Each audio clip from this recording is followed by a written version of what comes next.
happy hump day, everybody. Halfway through the week. That's always good news. Thanks for joining us on this digital abridged version of Wake Up Charlotte. I'm Ben Thompson. And I'm Carolyn Bruck.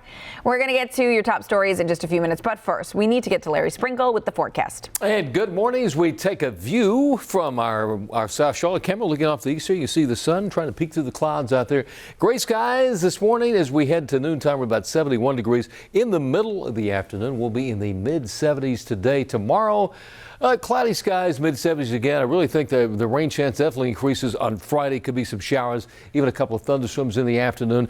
And between Saturday and Tuesday of next week, temperatures each afternoon should be in the upper 70s and low 80s with a couple of showers. And that's your first one forecast this morning. Larry, thanks so much. All right, time for your 5 big stories of the day in your morning rush. UNC Charlotte students are just a week away from heading back to class. The university's chancellor announcing that it would be that they would be opening campus on October 1st. This return comes with a lot of safety measures, we're told. Students will be, of course, social distancing in the classrooms and required to wear masks. Here's the thing. They're also limiting dorms to just one person per room. Dining halls can only be at half their normal capacity. CMS leaders say that if COVID-19 case numbers in Mecklenburg County hold steady, students could be back in the class sooner than expected. We could come back to the board and say, well, we could speed up moving more kids. That's an option that we do have. The district also still facing critical staffing shortages. Leaders say there are nearly 40 school nurse positions and more than 30 custodian positions that still need to be filled, especially when you consider we're in the middle of a pandemic.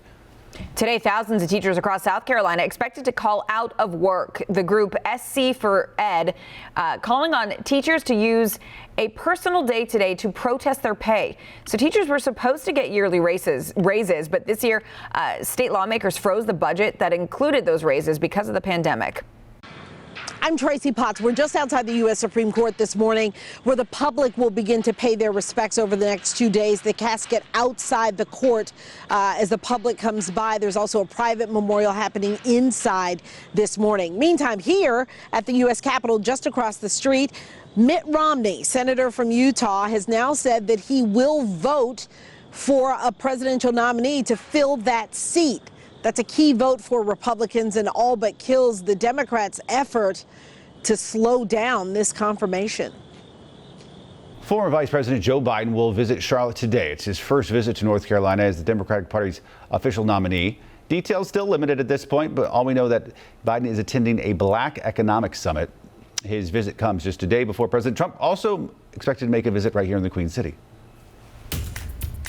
Bank of America Stadium and the Charlotte Motor Speedway now planning how to safely reopen. This after the governor announced that large outdoor venues can open at 7% capacity next Friday as long as those COVID-19 numbers hold steady. Let's bring in Rachel Lumberg. And Rachel, a lot of folks reacting to this news online.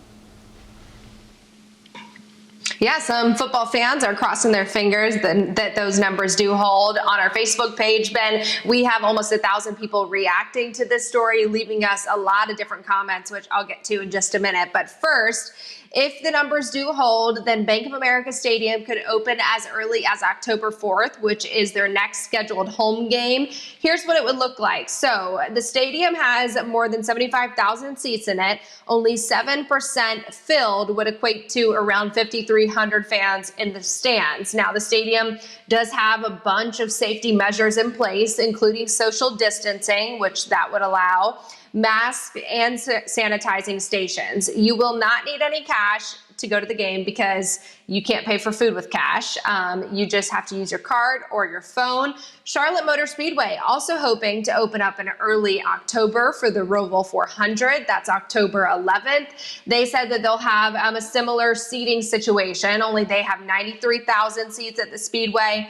That would equate to about 6,600 being filled. Safety measures in place there as well, like sanitizing stations, touchless ticketing, and social distancing. So let us know this morning. Drop us a comment. Use our hashtag WakeUpCLT if you are planning to go to any of these outdoor sporting events or activities once they are reopened. Dalton says, thank you to Governor Cooper for protecting us all. Happy with the speed and progression of things. And then another comment saying that the 7% seems ridiculous. They want it to be 100% filled. We will continue to keep everybody posted on what happens in the coming week or so. Here's the thing. It's, the capacity, obviously having it at 7%. When you're inside the stadium seems, right, there's going to be no one around. It's great. Super safe. It's getting in and out of the stadiums. Yeah. That's when it's crowded because they funnel everyone in and out.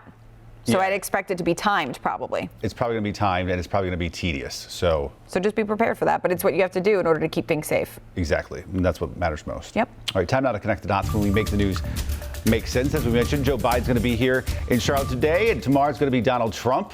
And you know what? It's not just because they like us, although maybe they do.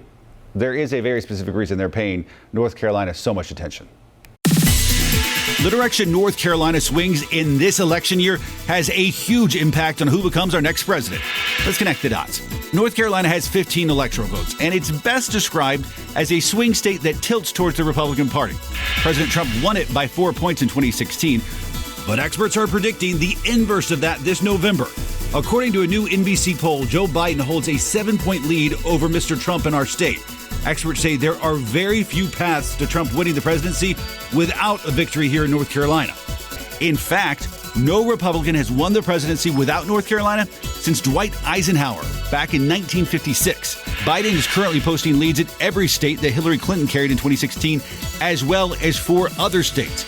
But it's important to remember, polling did underestimate Trump in 2016, and it's not always the best predictor when it comes to election outcomes. And that is connecting the dots. Now to some stories to keep you and your family safe and sound today. Are you worried about what you're going to wear today? A new survey shows that is one of the most common things that people overthink. Other common worries are a specific wording of a text message, and whether our comments at work could be taken the wrong way. The survey says the number one thing we overthink is how to get out of unwanted plans. And what do we call overthinking things unnecessarily?